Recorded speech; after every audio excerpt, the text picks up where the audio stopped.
주요 뉴스입니다. 한미 관세 협상에서 우리나라가 미국에 3,500억 달러를 투자하고 미국은 한국에 대한 상호 관세를 25%에서 15%로 낮추기로 했습니다. 이번 협상에서 이준의 한미 정상회담 개최도 함께 결정된 가운데 여야는 협상을 두고 상반된 평가를 내놨습니다. 계속되는 폭염에 7월 서울 열대야 일수가 22일을 기록하며 117년 만에 최다 기록을 경신했습니다. 특검 조사를 거부하고 있는 윤석열 전 대통령에 대해 법원이 체포영장을 발부한 가운데 특검팀은 내일 오전 서울구치소를 찾아 영장을 집행할 예정입니다. 시청자 여러분 안녕하십니까? 한미 관세 협상이 최종 타결됐습니다. 새로운 15% 시대, 기존 자유무역 0%에서 15%로 오른 겁니다. 미국에 3,500억 달러, 약 487조 원도 투자합니다. 미국의 요구, 그리고 일본 등과 비교해 선방했다는 분석입니다. 2주 내에는 한미 정상회담도 개최됩니다. 구체적 세부 내용과 안보까지 논의될 전망입니다. 이제는 국익우선으로 실천할 시간입니다. 먼저 협상 타결 내용을 워싱턴 강영구 특파원이 전해왔습니다. 한미 무역 협상은 우리 협상단이 백악관에서 트럼프 대통령과 면담을 시작한 지 30여 분 만에 전격 발표됐습니다. 트럼프 대통령은 한국과 완전하고 포괄적인 무역 합의를 체결했다며 15% 상호 관세를 공식화했습니다. 25%였던 자동차 관세도 15%로 낮췄고 반도체와 의약품도 최혜국 대우를 약속받았습니다. 불확실성에 시달려온 우리 기업들이 다른 나라 기업들과 동등하거나 오히려 더 나은 조건으로 미국 시장에서 경쟁할 수 있게 되었으며 밀고 당기는 협상 끝에 한국은 3,500억 달러, 우리 돈 487조 원을 미국에 투자하기로 결정했습니다. 이 중 1,500억 달러는 미국이 가장 큰 관심을 보인 조선업 협력 펀드이고 나머지는 반도체와 원자력, 핵심 광물 등 전략적인 분야에 집중 투자됩니다. 추가로 1,000억 달러 규모, 우리 돈 140조 원 상당의 미국산 LNG도 수입하기로 했습니다. 대신 관심을 받았던 쌀과 소고기는 추가 개방하지 않기로 했습니다. 무역 합의를 통해 한미 간의 중요한 전환점을 맞이했지만 앞으로 어떻게 협력하느냐에 따라 많은 도전과 기회가 있을 전망입니다. 워싱턴에서 MBN 뉴스 강영구입니다. 지금부터는 협상 내용을 자세히 살펴보겠습니다. 먼저 우리 산업의 중요한 자동차 관세 역시 15%로 확정됐습니다. 일본, EU와 미국 시장에서 같은 조건이지만 다소 불리해졌습니다. 유승호 기자가 그 이유를 설명해 드립니다. 저희가 최선을 다해서 12.5를 주장했으나 우리는 이해하는데 대통령은 모두 15%다. 아쉬운 부분입니다. 아쉽다. 우리 정부가 15% 자동차 품목 관세에 대해 이렇게 평가했습니다. 애초 우리나라는 한미 FTA를 내세워 12.5%를 주장했지만 결국 트럼프 미국 대통령의 주장을 꺾지 못한 겁니다. 이제 한국과 일본, EU에서 생산된 자동차 모두 미국 시장에서 15% 관세를 부담해야 합니다. 지난 5월부터 25% 관세에 시달리던 우리 자동차 기업들은 일단 한숨을 돌렸습니다. 현대차는 경쟁력 강화와 기술 혁신 등을 통해 내실을 더욱 다지겠다고 밝혔습니다. 불확실성이 해소된 만큼 자동차 부품업계도 한시름 덜었습니다. 이제 관세는 15%구나. 예측을 할 수 있지 않습니까? 부품업계 어떤 식으로 이제 그 진출이냐, 아니면 어떻게 글로벌 공급망을 바꾸냐, 여러 가지 이제 고민이 많을 거예요. 하지만 자세히 살펴보면 국가별 상황은 엄연히 다릅니다. 그동안 2.5% 관세를 내던 일본과 EU 기업은 12.5%포인트만 올랐지만 무관세였던 한국 차는 단번에 15% 부담을 떠안게 됐습니다. 올해 상반기 미국에서 가장 많이 팔린 현대차 투싼을 예로 들어보겠습니다. 현재 투싼의 미국 현지 가격은 일본의 도요타나 독일 폭스바겐의 동급 모델보다 최대 1,540달러 저렴했습니다. 그런데 15% 관세를 판매 가격에 모두 반영한다고 가정해보면 격차는 1,000달러를 밑돕니다. 심지어 도요타와의 가격 차이는 144달러. 우리 돈으로 20만 원에 불과합니다. 가격 경쟁력 하락 우려가 현실로 다가온 겁니다. 이번 협상에서 최애국 대우가 명시된 반도체도 아직 안심하긴 이릅니다. 실제로 얼마나 품목관세가 부과될지는 무역확장법 232조 조사 결과에 달렸기 때문입니다. 앞서 50% 품목관세에 폭탄을 맞은 철강은 이번 협상 테이블에서 논의조차 되지 않았습니다. K철강의 고전도 예상되는 가운데 다른 주요국도 같은 관세율을 부담하는 만큼 추가 협상이 필요하다는 목소리가 나옵니다. 결국 우리 기업이 품질로 승부해야 한다는 숙제가 남은 겁니다. MBN 뉴스 유수호입니다. 합의는 했지만 엇갈린 해석도 있었습니다. 먼저 3,500억 달러 투자에 대한 수익 관련입니다. 미국은 90%를 가져간다고 밝혔습니다. 우리가 투자해서 낸 수익인데 과연 맞는 얘기일까요? 정부는 이렇게 설명했습니다. 표선우 기자입니다.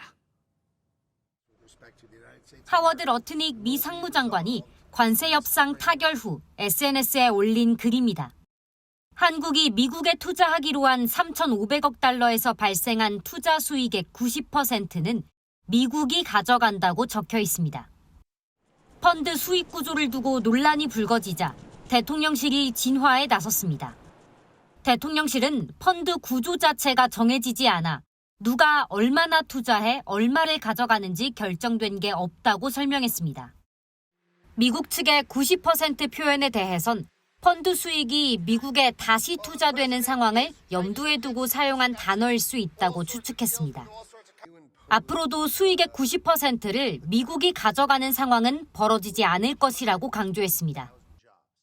이익이 났는데 돈은 뭐 어디서 되고 이익을 90%가 미국이 가져가고 좀 이해하기 어렵잖아요. 그런 상황은 정상적인 문명 국가에서는. 펀드 구조와 수익 배분 방식은 추후 협의단 단계를 거쳐 구체화될 예정으로 우리 정부는 우리 이익을 해치지 않는 방향으로 운용하겠다고 밝혔습니다. MBN 뉴스 표선우입니다. 엇갈린 해석은 또 있습니다. 우리 정부는 매우 민감한 쌀과 소고기, 추가 개방은 없다고 발표했습니다. 하지만 트럼프 대통령은 농산물 시장 완전 개방이라고 밝혔습니다. 세부 협상안이 결정되기 전까지 변수가 될 전망입니다. 이승훈 기자가 전해드립니다. 갑작스런 관세 협상 타결 소식에 농민들은 다시 주한 미국 대사관 앞으로 모였습니다. 정부가 쌀과 소고기 시장은 추가로 개방하지 않기로 했다고 밝히자 농민들은 일단 한숨을 돌렸다는 반응입니다. 미국에서 날아든 관세 협상 결과 발표에 농민들은 기자회견을 열고 입장을 내놨습니다.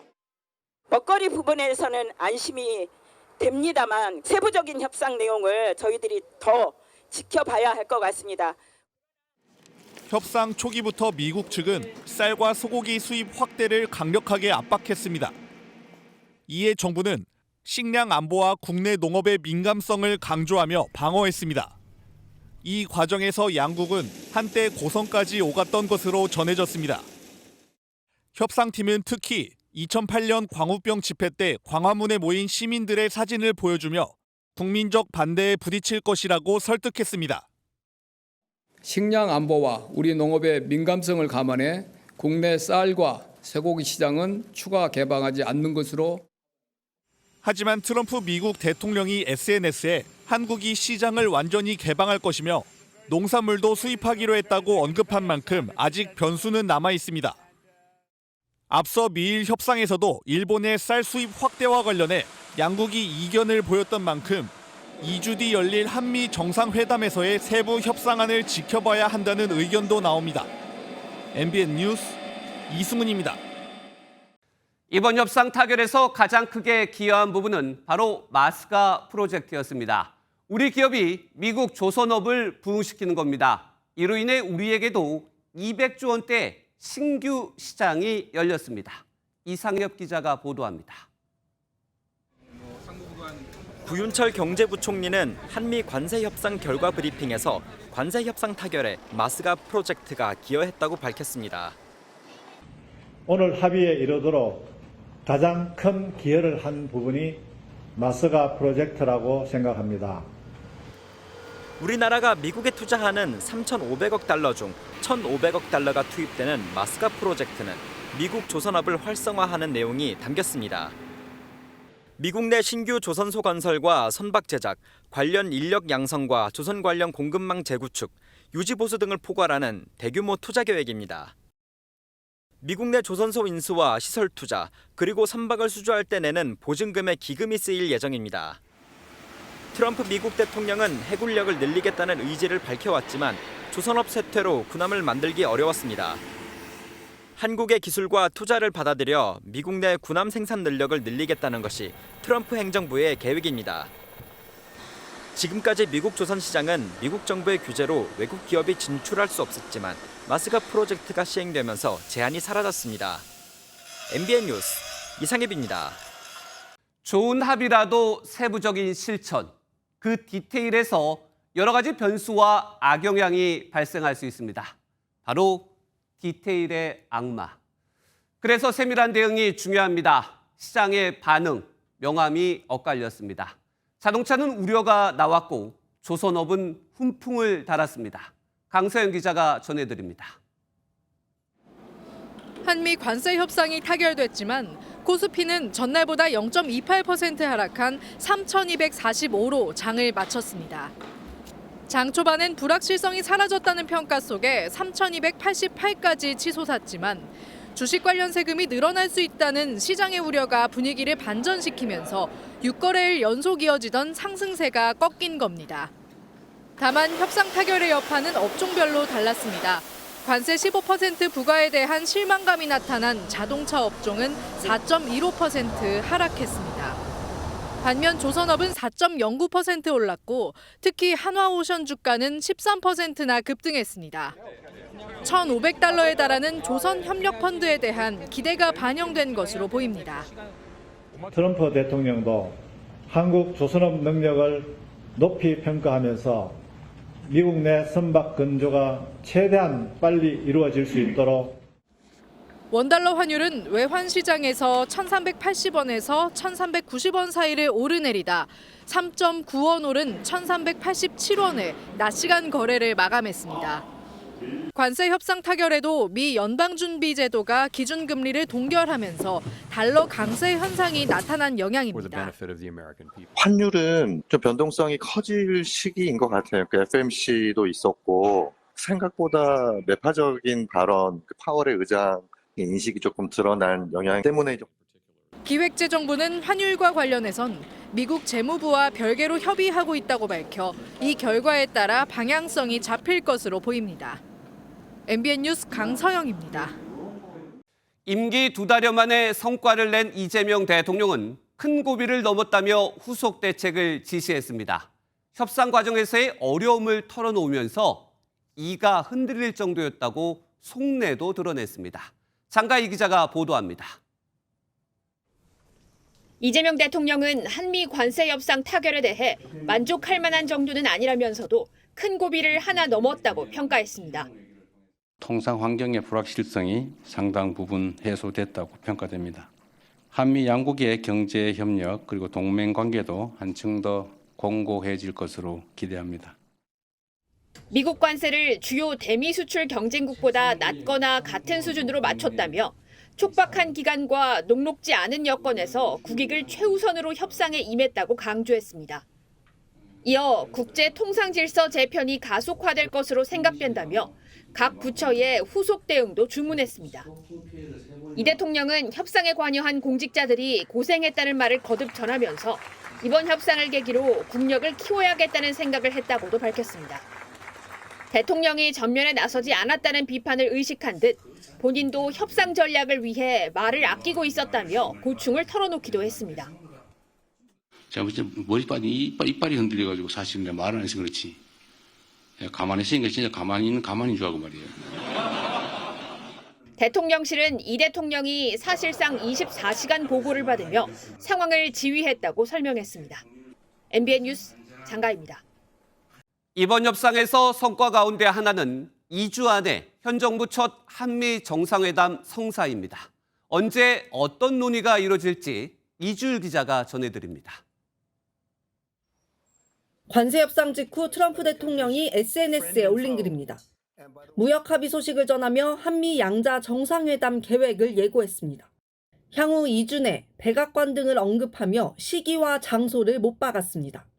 이에 대해 대통령실은 정상회담에 대한 구체적인 일정을 조율하겠다고 전했습니다. 구체적 날짜는 아마 이제 바로 곧 이어서 한미 외교 라인을 통해서 이제 협의가 이어질 걸로 보고요. 이제 루비오 그 국무장관에게 뭐 다음 주라도 그 날짜를 잡아라 그랬다는데. 다만 이재명 대통령의 국내 일정과 광복절로 예고된 대통령 국민 임명식을 감안하면 선택지가 많지 않을 거란 관측도 나옵니다. 이번 한미 정상회담은 지난해 11월 에이펙에서 회담 이후 9개월 만에 개최되는 것이며 이재명 대통령 취임 이후 처음입니다. 두 정상은 이번 회담에서 관세 협상에 따른 대미 투자 분야와 액수를 구체적으로 논의할 예정입니다. 또 국방비 증액과 미국산 무기 구매 등이 오늘 발표된 통상합의에 포함되지 않은 만큼 외교 안보 의제도 논의될 것으로 예상됩니다. MBN 뉴스 이지율입니다. 예상대로 정치권 반응은 엇갈렸습니다. 여당의 칭찬과 야당의 비판이었습니다. 조유로 기자가 정리했습니다.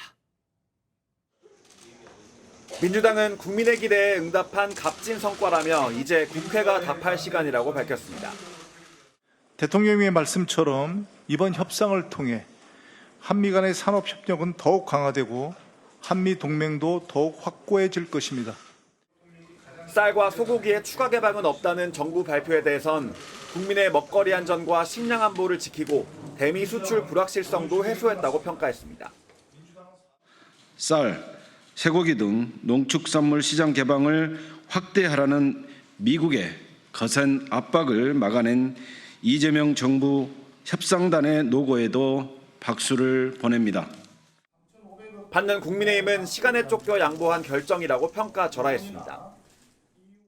정상회담을 우리가 얻기 위해서 관세 협상에서 부담을 많이 하게 된 것인지 아니면 다른 외교 안보 국방 차원의 다른 이슈가 특히 자동차의 경우 일본, EU와 관세가 같아지면 국내 자동차 업계에 타격이 불가피해질 거라고 우려했습니다. 자동차만 하더라도 일본이나 EU의 경우에는 2.5%의 기본 관세를 적용받고 있었기 때문에 최소 12.5% 밑으로 관세를 협상 타결시켰어야 합니다. 이재명 정부를 향해선 협상이 타결됐다 하더라도 상당수 기업이 관세 부담을 예고받은 상황이라며 자화자찬할 때가 아니라고도 경고했습니다. MBN 뉴스 조유로입니다. 한미 관세 협상 타결 과정과 평가, 그 막전 막후를 대통령실 출입하는 송주영 기자와 살펴보겠습니다. 송 기자, 먼저 이번 관세 협상 타결에 대한 대통령실 분위기는 어떻습니까? 네, 나름 선방했다고 생각해서인지 분위기는 꽤 괜찮아 보입니다. 네. 일예로 오늘 관세 협상 발표 이후에 이재명 대통령 주재 수석 보좌관 회의가 열렸습니다. 여기서 관세 협상에서 고생하셨다며 이 대통령 입장할 때 참석자들이 박수를 쳤다고 합니다. 네, 일단 자축하는 분위기도 엿보이는데 협상 내용도 좀 살펴볼까요? 일단 투자 규모 액수에 대해서 좀 해석이 일단 엇갈리는 부분이 있습니다. 3,500억 달러냐 아니면 2,000억 달러냐 어떤 게 맞습니까? 네, 대통령실은 일단 2,000억 달러라고 얘기를 하고 있는데요. 네. 이번 협상에서 주도적인 역할을 했던 김용범 대통령실 정책실장이 하는 말입니다. 네. 트럼프 미국 대통령은 말씀하신 대로 우리 대미 투자 규모가 3,500억 달러라고 발표를 했는데 그랬죠. 여기에는 조선펀드 1,500달러가 포함된 수치입니다. 그렇지만 말씀드린 대로 대통령실은 이 조선펀드 1,500억 달러는 빼야 한다는 입장인데요. 왜냐하면 이 금액은 어차피 우리 기업에 투입되는 금액인 만큼 합산 요소는 아니라는 주장입니다. 네. 그럼 일본이 일단 투자 펀드가 5,500억 달러예요. 그러면 비교하면 어떻습니까? 네, 일본과 비교하면은 우리 그 투자 펀드는 36%에 불과하다라는 게 대통령실의 주장입니다. 네. 앞서 김용범 실장이 말한 이 실제 투자 펀드 규모 2,000억 달러와 비교한 수치인데요. 일본과 한국의 경제 규모가 2배 넘게 차이가 나므로 선방한 게 아니다라는 지적도 사실 좀 있습니다. 네. 그런데 정부는 트럼프 대통령의 관세 협상이 어디에서 시작됐는지 좀 봐야 한다라고 말을 하고 있습니다. 바로 미국의 무역 적자 때문이란 건데 2024년 기준 한국과 일본의 흑자 수준은 상당히 비슷합니다. 네. 한국은 660억 달러, 일본은 685억 달러 흑자인데요. 이런 상황에서 일본보다 우리 대미 투자 규모가 2천억 달러 낮다는 건 상당히 의미가 있다는 설명입니다. 네, 미국의 무역 적자 규모는 비슷한데 우리가 투자 규모는 낮다. 그러니까 더 잘했다. 이런 평가인 것 같습니다. 협상 과정에서 또 막전 막후도 있었을 것 같은데 일본과 유럽을 보면은 트럼프 대통령이 마지막에 들어와서 액수를 올렸어요. 이번에도 우리 협상단이 백악관에 좀 들어갔잖아요. 어땠습니까? 네, 말씀하신 이 전례 때문에 우리 네. 협상당도 상당히 우려를 했다고 어허, 합니다. 예. 경우의 수를 상정해서 리허설까지 하면서 이 돌발 상황에 대비를 했다고 하는데요. 실제 막판 협상에서 트럼프 대통령은 직접 이 대미 투자액을 3,500억 달러로 올려서 관철을 한 걸로 알려졌습니다. 네. 다만 일본이나 유럽연합보다 그 정도는 심하지 않았다는 평가입니다. 들어보시죠. 당연히 우리 러트닉하고 잠정적으로 합의 안 한보다는 다소 좀 늘어났지만 보통 다른 나라 경우에서 알려졌던 만큼 그런 경우보다는 꽤 저는 질서 있게 이루어졌다고 봅니다. 네, 협상 타결 전 대통령실 관계자는 MBN에 일본 수준의 대미 투자를 요구한다며 무리한 요구라고 했는데요. 결과적으로 보면 이 절충점을 찾은 모습입니다. 네, 관세 협정 타결 다음에 이제는 안보 협상이 좀 우려가 됩니다. 한미 정상회담에서 또 청구서를 내놓는 건 아닌가 어떻습니까? 네, 그런 전망이 우세합니다. 2주 이내에 한미 정상회담이 있을 걸로 보이는데요. 그렇죠. 이때 안보 문제가 협상 테이블로 오를 걸로 보입니다. 오늘 한미 국방장관이 첫 통화를 했는데 이때 한미 동맹 현대화라는 표현이 처음 등장을 했습니다. 네. 이 표현은 미국이 대중 견제 정책에 동참을 요구할 수 있는 해석을 낳고 있습니다. 또 국방비 증액 그리고 미군 주둔 비용에 대한 분담금 인상 요구도 한미 정상회담 협상 테이블에 오를 가능성이 있어 보이는데요. 여전히 해법 마련이 필요한 상황입니다. 네, 고비를 넘겼지만 또 고비가 있다. 지금까지 대통령실 출입하는 송주영 기자였습니다. 우리보다 먼저 관세 협상을 타결한 일본의 반응도 궁금해집니다. 일본에선 한국이 더 협상에 능숙했다는 분위기입니다. 외신 평가까지 한여애 기자가 전해드립니다. 우리나라에 앞서 미국과 협상을 타결한 일본은 한미 무역 합의 내용에 촉각을 곤두세웠습니다. 일본 주요 언론은 도널드 트럼프 미국 대통령이 15%의 관세를 부과하기로 한국과 합의했다며 한국의 대미 투자 규모 등 구체적인 협상 내용을 보도했습니다. 일본 정부도 한미 합의에 대해 높은 관심을 보였습니다. 日米間の合意をはじめ関連の動向を踏まえた我が国への影響、これを引き続き十分に分析してまいります。 일본 SNS에서의 반응은 엇갈렸습니다. 한국도 15%의 관세라고 하는데 일본의 조건이 나쁘다며 이시바 정권의 협상이 잘 안 된 것 아니냐는 자주 섞인 반응이 이어졌습니다.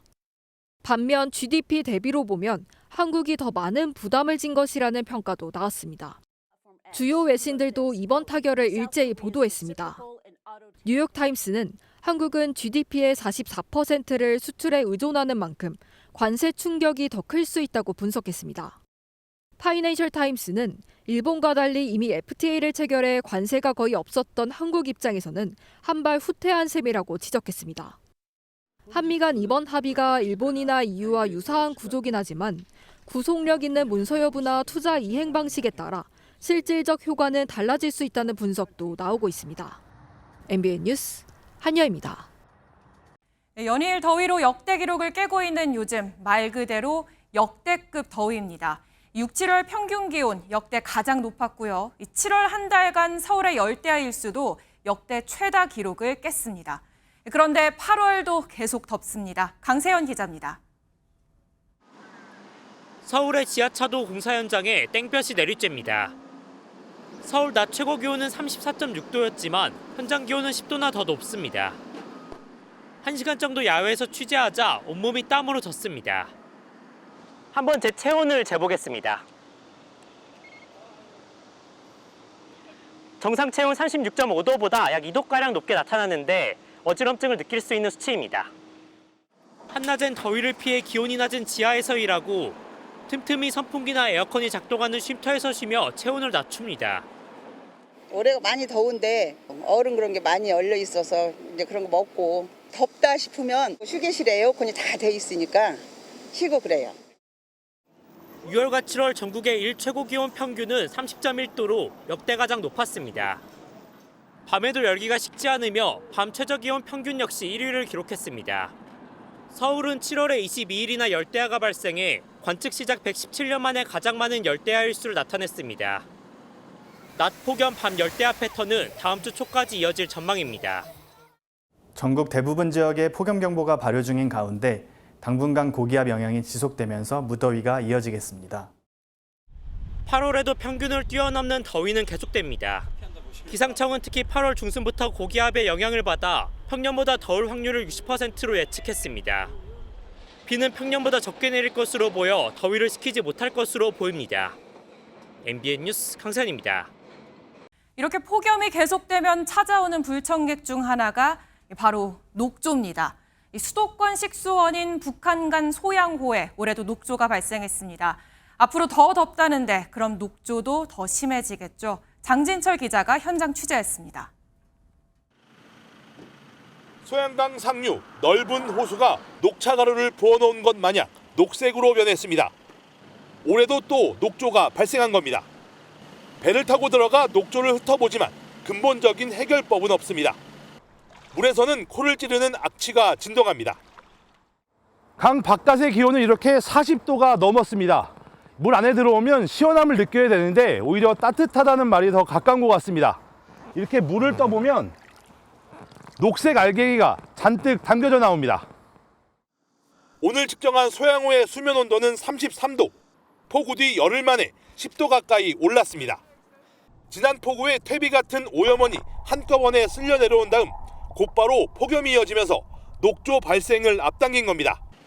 확산 속도도 기록적입니다. 지난 주말 인제대교 주변에 발생한 녹조는 닷새 만에 2km 정도 퍼졌습니다.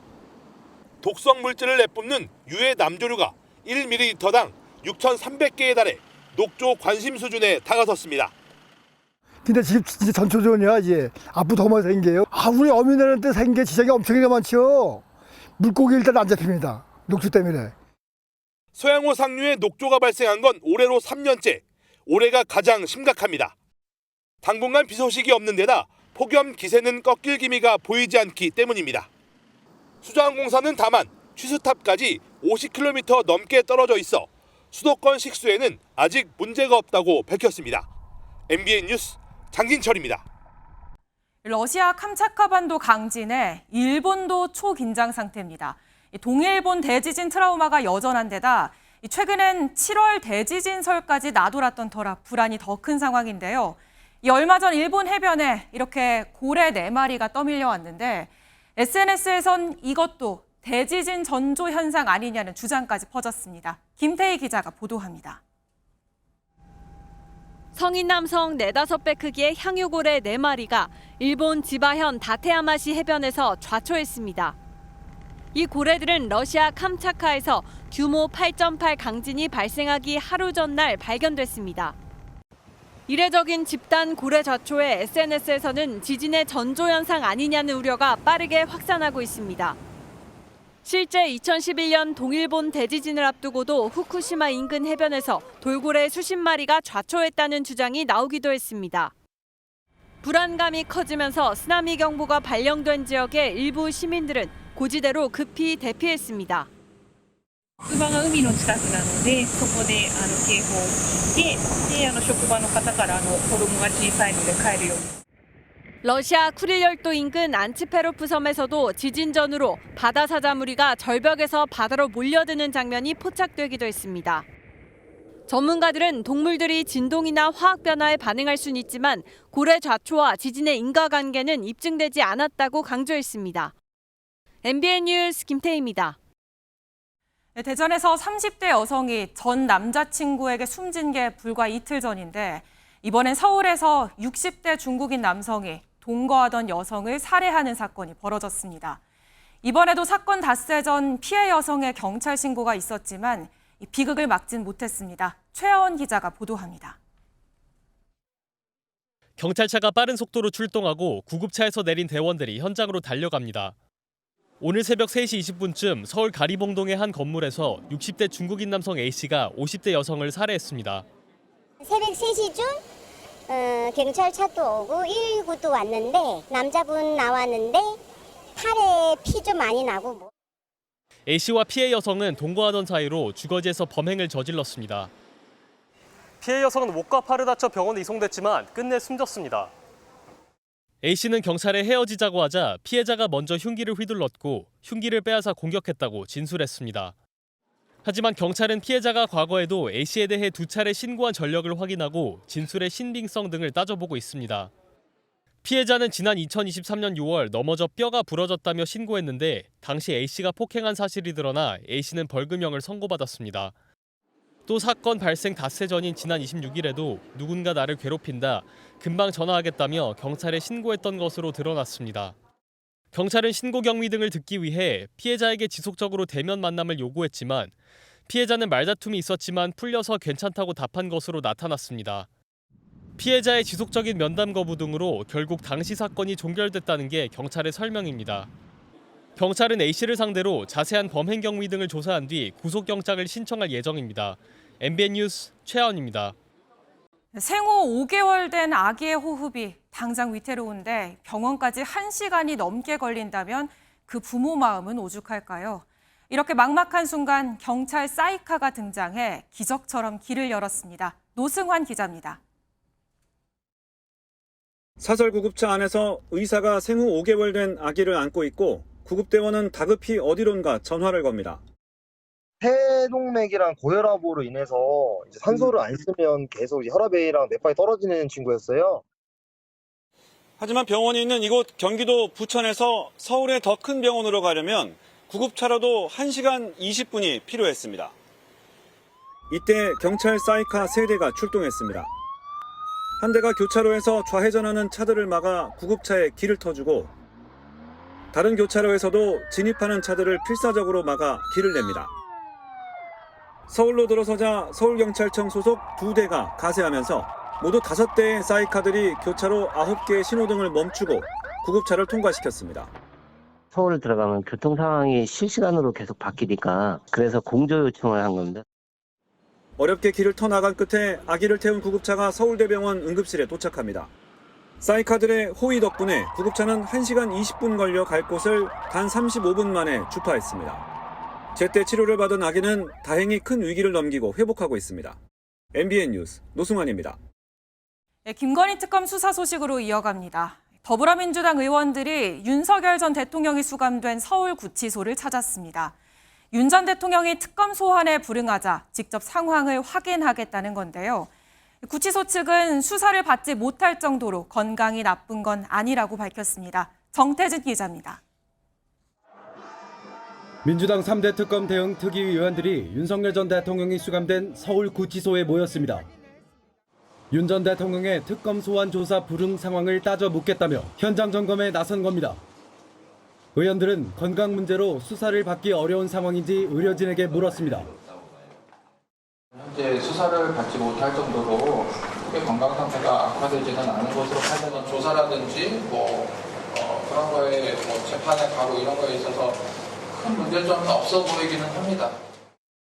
구치소 측은 강제 인치와 관련해 물리력을 행사할 수 있는 법적 근거 등이 갖춰져 있지 않다고 설명했습니다. 직원들에게 지시를 내서 인치하도록 하였지만 계속적인 설득에도 본인이 완전히 거부한. 윤 전 대통령이 특혜를 받고 있다는 의혹에 대해선 구치소 측은 사실과 다르다고 해명했습니다. 윤석열 씨가 원래 그 더운 층에 있었는데 좀 시원한 층으로 옮겼다라는 의혹이 있던데. 옮긴 사실은 없습니다. 민주당 의원들의 구치소 방문 소식이 알려진 뒤 윤 전 대통령 측은 입장문을 내고 3달째 시술을 받지 못해 실명 위험이 높아지고 있다며 구치소에도 진단서와 소견서를 전달했다고 밝혔습니다. 특검이 신속히 강제 구인에 나서야 한다고 민주당이 거듭 주장하는 가운데 국민의힘 지도부는 여당이 여론을 호도하며 특검에 가이드라인을 주고 있다고 비판했습니다. MBN 뉴스 정태진입니다. 계속되는 출석 불응에 김건희 특검도 그냥 물러서진 않겠다는 입장입니다. 윤 전 대통령에 대한 체포영장까지 발부받았는데요. 이 특검 인력이 직접 구치소를 찾아가 윤 전 대통령을 데려오겠다는 겁니다. 보도에 심동욱 기자입니다. 법원이 오늘 오전 윤석열 전 대통령 체포영장을 발부했습니다. 윤 전 대통령에게 발부된 세 번째 체포영장으로 지난 10일 서울구치소에 수감된 지 21일 만입니다. 앞서 민중기 특별검사팀은 윤 전 대통령이 소환 조사에 2차례 불응하자 어제 체포영장을 청구했습니다. 특검팀은 내일 오전 문홍주 특검보가 직접 검사와 수사관을 이끌고 영장을 집행하러 가겠다고 밝혔습니다. 특검은 내일 오전 9시 특검보가 검사, 수사관을 대동하고 체포영장을 집행하기 위하여 서울구치소를 방문할 예정입니다. 특검팀이 수용실 밖에서 영장 집행을 지휘하면 교도관들이 윤 전 대통령을 데리고 나오는 방식이 될 전망입니다.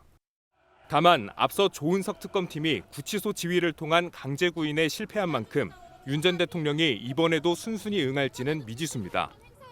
특검팀은 윤 전 대통령의 공천 개입 의혹 등 대면 조사를 통해 진술을 반드시 들어야 한다고 보는 만큼 체포영장 집행에 총력을 다한다는 방침입니다. MBN 뉴스 심동욱입니다. 네, 김건희 특검팀은 공천 개입 의혹 수사에도 속도를 내고 있습니다. 오늘 핵심 당사자 명태균 씨를 불러 조사했는데요. 명 씨는 당시 공천관리위원장이던 윤상현 국민의힘 의원이 진실을 알 것이라는 말을 남겼습니다. 이혁재 기자입니다. 명태균 씨가 뇌물공여 혐의 피의자 신분으로 민중기 특별검사팀에 출석했습니다. 특검에서 진실이 뭔지 사실이 뭔지 저도 확인해보고 알고 싶습니다. 특검팀은 명 씨를 조사할 내용이 많은 만큼 이틀에 걸쳐 조사를 벌일 계획입니다. 명 씨는 윤석열 전 대통령 부부가 김영선 전 국민의힘 의원 공천 과정에 어떻게 개입했는지를 알고 있는 인물 중 한 명입니다. 특검팀은 명 씨가 대선과 관련한 여론조사를 윤 전 대통령 부부에게 제공한 대가로 김 전 의원의 공천을 요구했다고 보고 있습니다. 여론조사를 제공하는 과정에서 윤 전 대통령에게 유리한 결과로 조작한 것은 아닌지도 수사 대상입니다. 앞서 윤상현 국민의힘 의원은 특검팀 조사에서 김 전 의원 공천과 관련해 윤 전 대통령으로부터 전화를 받았다고 진술했습니다. 김 전 의원의 공천을 부탁한 당사자인 명 씨도 윤 의원이 진실을 알 것이라고 강조했습니다. 김영선 공천 관련돼서 가장 잘하는 사람이 공관위원장 아니겠습니까?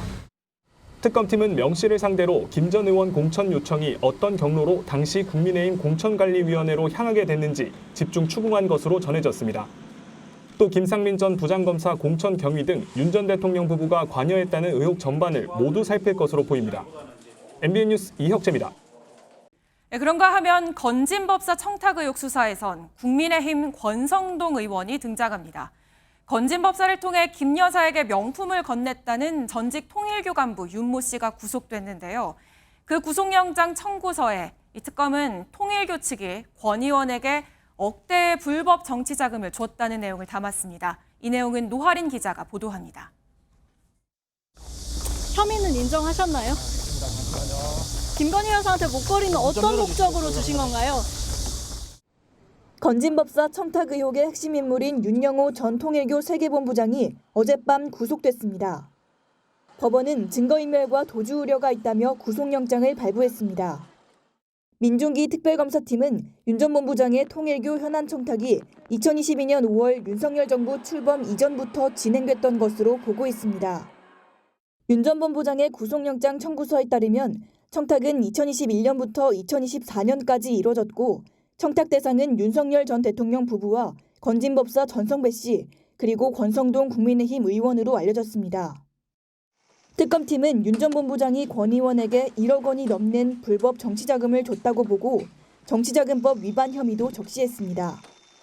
또 통일교 지도부 원정도박 의혹 관련 수사 정보를 제공한 걸로 거론된 윤핵관 역시 권 의원으로 특정한 것으로 전해졌습니다. 반면 권 의원은 SNS에 통일교로부터 정치자금을 받았다는 건 전혀 사실이 아니라며 통일교와 어떠한 부적절한 관계도 맺은 적 없다고 주장했습니다. 특검팀은 구속된 윤 전 본부장을 곧바로 불러 조사하는 한편 조만간 권 의원도 소환할 것으로 보입니다. MBN 뉴스 노하린입니다. 12.3 비상계엄 당시 언론사 단전 단수를 지시한 의혹 등을 받는 이상민 전 행정안전부 장관이 구속 기로에 놓여 있습니다. 자세한 내용 서울중앙지방법원의 취재기자 연결합니다. 박경 기자, 이상민 전 장관 구속신문 종료가 됐습니까? 네, 그렇습니다. 이상민 전 장관의 구속신문은 조금 전인 5시 50분 정도에 종료됐습니다. 구속기로에 놓인 이 전 장관은 오늘 오후 2시 서울중앙지법에서 열린 실질심사에 직접 출석했는데요. 3시간 50분가량의 신문 후에 법정을 나서면서 취재진의 질문에는 묵묵부답으로 일관했습니다. 언론사 단전 단수 지시 정말 없었나요? 이 전 장관은 12.3 비상계엄 선포 당시 윤석열 전 대통령의 지시를 받아 소방청 등의 언론사 단전 단수를 지시한 혐의를 받고 있습니다. 또 윤 전 대통령 탄핵심판 변론에서 윤 전 대통령으로부터 지시를 받은 적이 없다는 취지로 위증한 혐의도 받습니다. 신문이 종료되면서 이제 재판부의 검토 절차만 남아있는데요. 이르면 오늘 밤 결정이 날 것으로 보이는데 결과가 나오기 전까지 이 전 장관은 서울구치소에서 대기하게 됩니다. 오늘 신문에선 어떤 내용이 중점적으로 다뤄졌습니까? 네, 특검팀은 오늘 신문에 참석해서 이상민 전 장관의 범죄의 중대성과 구속의 필요성에 대해서 강조한 것으로 알려졌습니다. 특검팀은 무려 300페이지가량의 의견서를 법원에 제출하고 PPT도 160장 정도 준비한 것으로 알려졌는데요. 특검팀은 앞서 구속영장 청구서에 단전 단수 지시는 국헌 문란에 해당한다. 이 전 장관은 여인영 전 방첩사령관 등과 함께 내란 범행의 순차 공모범이라고 적시한 걸로 파악됐습니다. 이 전 장관이 비상계엄 계획 단계에는 참여하지 않았더라도 순차적으로 가담했다고 보고 있는 겁니다. 또 특검팀은 이 전 장관이 평시 계엄 주무부처인 행정안전부의 장관임에도 계엄을 사실상 방조했다는 점을 들며 범죄의 중대성을 강조한 걸로 알려졌습니다. 반면 이 전 장관은 윤 전 대통령에게서 지시를 받은 적도 없고 소방청에 지시를 한 적도 없다며 혐의를 계속해서 부인하고 있습니다. 지금까지 서울중앙지방법원에서 전해드렸습니다. 네, 들으신 대로 3특검이 동시에 진행되고 있습니다. 이제 한 달이 넘었습니다. 수사 현황과 전망, 법조팀 현지호 기자와 살펴보겠습니다. 현 기자, 먼저 전방위로 수사 속도를 내고 있는 김건희 특검팀. 내일 오전 9시 윤 전 대통령에 대한 강제 수사 성공할까요? 이 김건희 특검팀이 직접 서울구치소로 가겠다고 한 만큼 이번에는 조사가 이뤄질 가능성이 꽤 있습니다.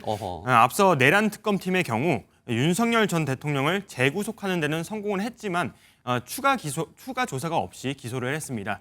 구치소 측에 2차례 지휘 공문을 보내 강제 구인을 시도했지만 윤 전 대통령의 거부로 무산된 건데요. 김건희 특검팀은 이를 반면교사 삼아서 교도관이 강제 구인을 집행할 수 있도록 현장에서 지휘를 하겠다는 방침입니다. 교도관이 입장이 난처한 것 같은데 교도관이 아닌 특검 수사팀이 직접 집행하면 안 됩니까?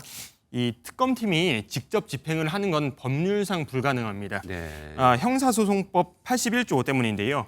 구치소에 있는 피고인에 대한 구속영장은 검사가 지휘하고 교도관이 집행한다 이렇게 되어 있습니다. 체포영장도 이 조항을 준용하도록 되어 있죠. 구치소 교도관들이 전직 대통령을 강제로 끌어내는 게 부담스럽다고 하니 특검팀이 현장에서 즉각적으로 이 대응, 지시를 함으로써 집행의 강제력을 높이겠다는 의도로 풀이가 됩니다. 그러면 내일 교도관이 집행에 성공하는지 지켜봐야 되겠네요. 다음은 내란 특검팀 수사입니다. 오늘 이상민 전 장관 좀 전에 이제 구속 신문이 진행이 되고 있는데 그 다음은 누구입니까? 확언하기는 어렵지만 한덕수 전 국무총리에 대한 수사가 이뤄질 가능성이 있습니다. 내란 특검팀은 비상계엄 선포 직후 국무회의에 참석했던 이 국무위원들을 집중 조사해왔죠. 이상민 전 행정안전부 장관에게 적용된 3가지 혐의를 보면 특검팀에서 주목하고 있는 다음 수사 대상이 누굴지 추측해볼 수 있겠습니다. 한 전 총리는 이 전 장관과 마찬가지로 불법계엄 가담, 방조 혐의를 받고 있죠. 또 헌법재판소와 국회에서 비상계엄 선포문 내용을 몰랐다 이런 취지로 진술을 해왔는데 이게 특검 수사에서 거짓말로 드러나기도 했습니다. 위증 혐의를 받는 것 역시 비슷합니다. 네, 마지막으로 VIP 경로서를 확인하면서 좀 수사 성과가 나왔어요. 순직해병 특검팀, 앞으로 수사는 어떻게 흘러갈 걸로 예상됩니까? 이 순직해병 특검팀은 이른바 VIP 경로의 존재를 확인하는 데는 일단 성공을 했습니다. 그랬죠. 네. 윤 전 대통령이 경로에서 최혜병 순직 사건 수사에 영향력을 행사했던 시점은 2023년 7월 대통령실 수석비서관 회의에서입니다. 특검팀에서 회의 참석자 5명을 조사를 했는데 이들 모두 기존 입장을 뒤바꿔서 대통령 경로가 있었다 이렇게 인정을 한 거죠. 경로설의 실체가 드러났으니 이제 수사 외압, 구명로비 의혹에 대한 조사가 본격화될 것으로 보입니다. 구명로비 의혹과 수사 결과에 대한 재검토 관련 외압 의혹 등에 대해 면밀하게 더 조사해 나갈 예정입니다. 네, 현재 외압 의혹의 중심에 있는 이시원 전 공직기강 비서관에 대한 조사도 진행이 되고 있습니다. 네, 윤 전 대통령 얘기도 좀 더 해볼까요? 좀 궁지에 몰린 것 같아요. 최근에 판결에서 비상계엄 위자료라고 해서 10만 원 판결이 났는데 이게 또 분위기가 확산되고 있어요. 어떻습니까? 네, 그렇습니다. 3대 특검의 압박이 굉장히 거세지고 있는 가운데 네. 그야말로 사면 초과의 상황이라 이렇게 말할 수 있겠습니다. 지난 25일에 시민 104명이 윤 전 대통령을 상대로 제기한 이 손해배상 청구 소송에서 법원이 10만 원씩 배상하라 이런 판결을 내렸습니다. 그렇죠, 네. 비상계엄으로 인한 정신적 피해 보상 차원인데 추가 소송이 이어질 수도 있는 상황이죠. 일단 윤 전 대통령 측이 위자료를 곧바로 물지 않도록 강제 집행 정지를 신청을 했는데요. 앞으로 민사 소송이 어떻게 진행될지도 좀 관심 있게 지켜봐야겠습니다. 네, 지금까지 법조팀 현지호 기자였습니다. 정치권 소식입니다. 광복절을 앞두고 여권에선 이 친문계를 중심으로 조국혁신당 조국 전 대표 사면을 촉구하는 목소리가 나왔는데요. 오늘은 친명계 핵심으로 꼽히는 의원도 여기에 힘을 보탰습니다. 다만 당 지도부는 여전히 신중한 입장입니다. 이 내용은 이승민 기자가 보도합니다.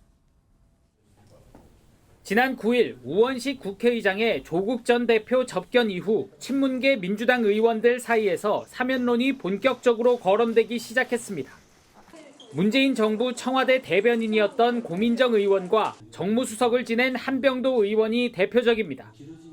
친묵을 지켜오던 친명계에서도 목소리가 나왔습니다. 친명계 핵심으로 꼽히는 김영진 의원은 대통령이 판단할 문제라는 전제를 달면서도 사회 통합 측면에서 사면에 대해 판단할 때가 됐다고 밝혔습니다. 조국 부부에 관한 수사가 윤석열 검찰의 정치적인 판단과 정치 수사에 의해서 사실 진행됐던 사안이기 때문에 저는 정상화가 필요하다고 봅니다. 다만 여당 지도부는 사면은 대통령 고유의 권한이라는 입장을 여전히 유지하고 있습니다. 민주당 핵심 관계자는 당내 조 전 대표를 안타깝게 생각하는 공감대는 있지만 대통령에게 정치적 부담을 줄 수 있어 조심스러운 분위기라고 전했습니다. 민주당 일각에선 이번 주말 새 당대표가 선출되면 대통령의 부담을 덜어주는 차원에서 조국 전 대표 사면에 대한 입장을 밝힐 수 있다는 전망도 나옵니다. MBN 뉴스 이승민입니다. 국민의힘에선 다음 달 22일 열리는 전당대회 후보 등록이 마감됐습니다.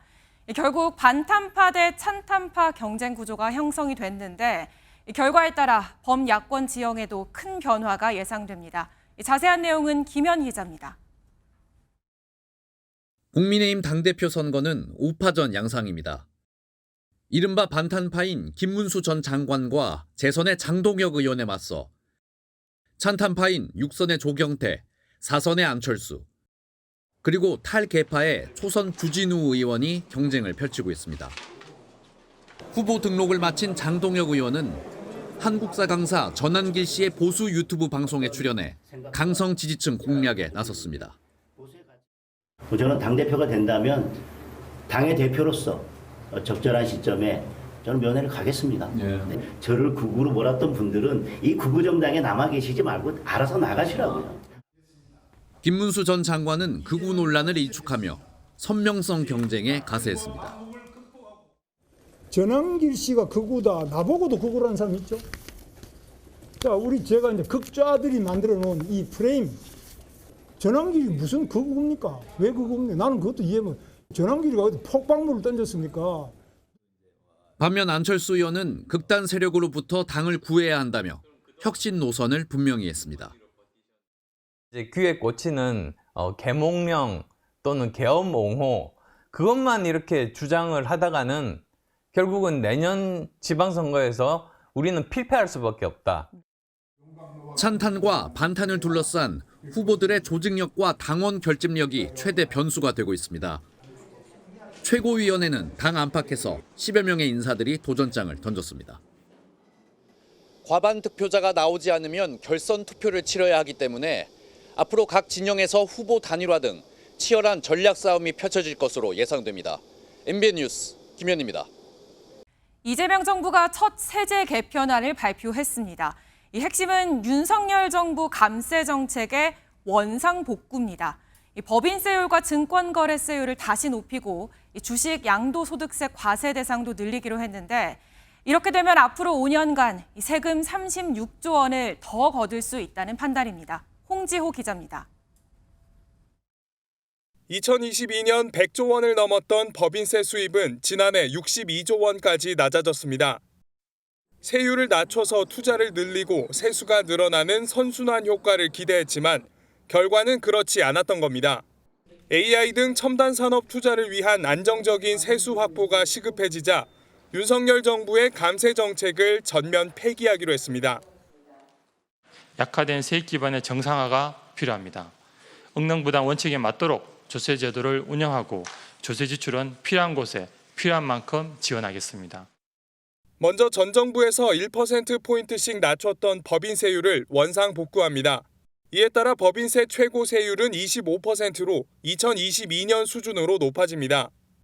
주식을 사고 팔 때 내는 증권거래세 세율도 코스피 0.05%, 코스닥 0.2%로 2023년 수준으로 다시 올라가고 양도세를 내야 하는 대주주의 보유 주식 가격 기준도 현행 50억 원에서 10억 원으로 낮춰 세금을 내야 하는 주주를 대폭 늘립니다. 정부는 대신 주식시장 활성화를 위해 배당금에 대한 분리과세를 허용해 소득세를 낮출 방침입니다. 단순한 매매 차익만 갖고 하는 게 아니라 근데 장기 투자 같은 것도 좀 가능할 수가 있고 그런 부분들에는 좀 효과가 있지 않을까.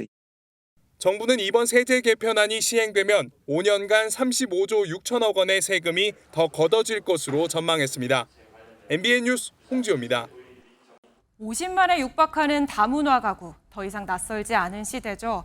그런데 저출생 문제마저 닮아가는 건지 이들의 평균 자녀 수는 국내보다 낮아 1명이 채 안 된다고 합니다. 안병수 기자가 취재했습니다.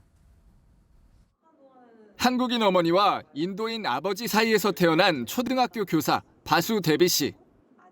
여행지에서 만난 쿠바인 남편과 또 다른 다문화 가족을 꾸리고 2세를 계획 중입니다. 객관적으로 따져보면 안 낳는 게 맞아라고 생각을 항상 했었는데 막상 결혼해서 살면서 하니까 나도 낳고 싶다 이런 생각이 들어서. 출산을 망설였던 건 경제적 부담에 더해 다문화 가족의 특성상 돌봄의 난관이 예상됐기 때문입니다. 한국 안에서도 만약에 시댁이나 친정이 뭐 좀 지방에 있어서 멀리 살면은 못 봐줘도 되게 힘들다고 하더라고요. 부모님 중에 한쪽 시댁이든 친정이든 한쪽이 외국에 있으면은 그게 반은 날아가는 거잖아요. 실제로 다문화 가족도 저출생의 늪은 피하지 못했습니다. 정부 조사 결과 이들의 가구당 평균 자녀 수는 0.92명으로 1명을 넘지 못했고 국내 전체 평균인 1.54명보다 낮았습니다. 양육의 어려움으로는 바쁠 때 아이를 돌봐줄 사람이 없는 긴급 돌봄 문제가 첫손에 꼽혔고 배우자와의 교육관 차이와 한국어 교육 문제도 상당한 걸로 나타났습니다. 이들의 소득과 교육 수준은 높아진 반면 맞춤형 돌봄 정책이 부족해 출산율을 끌어올리지 못한 걸로 분석됩니다. 실제 올해 하반기 시행되는 긴급 돌봄 제도에서 다문화 가족의 특성을 고려한 정책은 없는 걸로 파악됩니다. 다문화 가족 자녀라고 해서 별도로 이렇게 긴급 돌봄을 이렇게 프로그램을 만들거나 사업을 만들어서 지원하는 건 아직 그런 건 없는 걸로 알고 있는데. 아시아에서 가장 먼저 전체 인구 5% 이상이 이주민인 다문화 사회에 진입한 한국이 정작 정책 속도는 발맞추지 못하고 있다는 지적입니다. MBN 뉴스 안병수입니다. 스포츠 뉴스입니다. 어제는 뉴캐슬, 오늘은 바르셀로나, 그리고 일요일엔 손흥민의 토트넘까지 유럽 축구 명문 구단들의 방한 경기로 한여름밤의 축구 축제가 이어지고 있습니다. 그런데 축제로 즐거운 건 팬들만이 아니라고 하네요. 이규현 기자가 취재했습니다. 뉴캐슬과 K리그 올스타의 맞대결을 보기 위해 모인 팬들이 더위도 잊은 채 경기장에 줄지어 입장합니다. 더운데 이 정도는 감수할 수 있습니다. 상관없어요. 그냥 보면 다 돼요, 저희는. 경기만 보면 돼요. 바르셀로나와 FC 서울의 친선전이 열리는 서울 월드컵 경기장 역시 구단 굿즈를 사려는 팬들로 인산인해를 이루며 뜨거운 열기를 실감하게 했습니다. 도착한 건 한 3시 정도? 라민 야말 셔츠는 이미 다 품절된 상태고요. 다른 키링이나 이런 것도 다 품절돼서 지금 목도리 하나 겨우 건졌어요. 시즌을 마친 유럽 구단들이 무더운 여름 장거리 비행을 감수하며 아시아를 찾는 이유는 분명합니다. 날개 돋친 듯 팔리는 굿즈 수익에 막대한 초청료까지 거금을 남겨주는 아시아 시장이 이제는 유럽 축구 구단들과 뗄래야 뗄 수 없는 사이가 됐습니다. 값비싼 초청료를 주고 명문 구단들을 한국으로 부른 기업들 역시 손해는 아닙니다. 추첨을 통해 제품을 구매한 고객들에게 경기 티켓을 주고 매장 전체를 해당 팀 컨셉으로 꾸미는 등 활발한 마케팅을 펼치며 고객들을 끌어들이고 있습니다. 기업의 이미지를 고급화시킬 수 있는 동시에 신규 고객이 확보되면 락인 효과를 발휘해서 고객 충성도를 높이려는 경기는 물론 훈련까지 마케팅 자원으로 활용되다 보니 은퇴한 스타들을 불러 모은 특별 경기도 등장했습니다. 오는 일요일에는 프리미어리그 소속인 토트넘과 뉴캐슬이 잉글랜드가 아닌 서울에서 맞붙는 상황. 수입 확대를 노리는 명문 구단들과 마케팅 효과를 노리는 기업들의 이해관계가 맞아떨어지면서 한국의 한여름밤 축구 축제는 익숙한 풍경이 될 것이라는 전망이 나오고 있습니다. MBN 뉴스 이규현입니다. 연일 기록적인 열대야가 나타나고 있습니다. 간밤 서울의 최저기온은 29.3도로 7월 기준 118년 관측 사상 가장 더웠고요. 총 열대야 일수도 22일로 늘어나면서 역대 최다 기록을 새로 썼습니다. 당분간 서울의 최저기온은 25도를 웃돌며 열대야가 길게 이어지겠습니다. 한낮에도 주말까지는 35도 안팎의 더위가 기승을 부리겠는데요. 그래도 다음 주부터는 폭염의 기세가 한풀 꺾일 전망입니다. 내일은 전국이 맑은 가운데 낮 동안 자외선 지수가 매우 높은 수준까지 치솟겠습니다. 강원 북부 산지에는 오후 한때 소나기가 지날 수 있겠습니다. 내일도 아침엔 대부분 25도 안팎으로 시작하겠습니다. 낮에는 서울과 대전이 36도, 전주와 대구도 36도까지 올라 오늘만큼 무덥겠습니다. 다가오는 일요일 제주를 시작으로 다음 주 월요일에는 수도권과 충청, 호남에 비가 내리겠습니다. 날씨였습니다.